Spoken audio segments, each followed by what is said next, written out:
At ito ang bundok ng Cebu noon. Ngayon, ito na siya.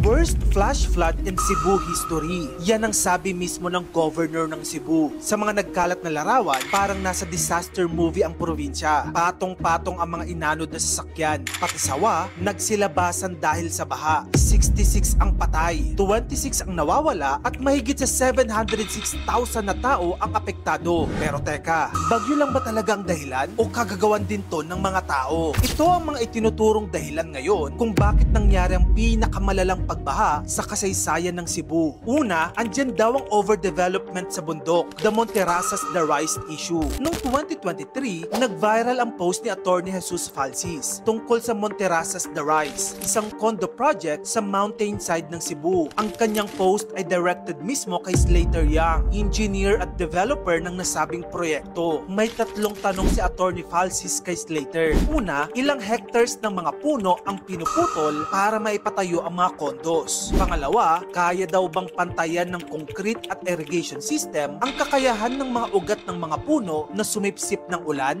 Ang pangatlong tanong niya, may environmental impact assessment ba silang maipakita? Marami na kasing residente ang nagrereklamo na bago daw itinayo ang Monterasas, hindi pa sila binabaha noon. Pero pagkatapos nito, biglang nagkaroon na ng flash flood sa Guadalupe Heights. Ang dating matabang bundok, naging sementadong slide ng tubig daw. Reason number 2, andyan ang quarrying at dolomite mining. Kung iisipin mo, ang kabundukan ng Cebu ay mayaman sa granite at dolomite. Pero ngayon, para na itong keso na puro butas dahil sa quarrying. Ayon sa kudaw.org, may 11 malalaking kumpanya rito, gaya ng Apo Cement, Republic Cement, Taheo, Eagle Cement at Dolomite Mining Corp. Ginagamit ang dolomite sa construction at steel. Maliban dyan, sa Cebu din kinuha ang dolomite na ginamit sa infamous Dolomite Beach sa Manila Bay. Ayon sa mga eksperto, ang kapalit daw nito ay pagkasira ng kabundukan sa Cebu. Makikita sa post ni Clifford Chong ang drone shot ng larawan ng bundok sa Cebu na lagas na. Ang caption niya, Atlas Mining o Carmen Copper Corporation in Toledo, Cebu. Sabi pa ng kilusan ng mga magsasaka, I quote, ang baha sa Cebu ay hindi lang gawa ng bagyo, gawa rin ng tao.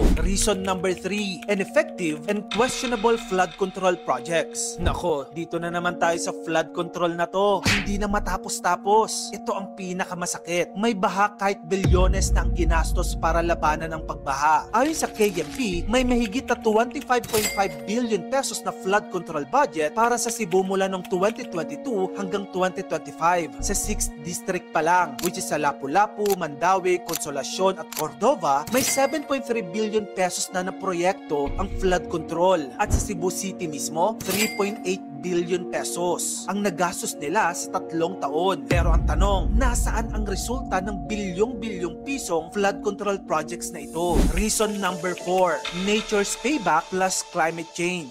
Syempre, hindi rin natin maaalis ang epekto ng climate change. Sabi ng Pag-asa, ang ulan ni Tino ay katumbas ng 1 buwan at kalahati ng ulan sa 1 araw lang. Kung sira na ang watershed,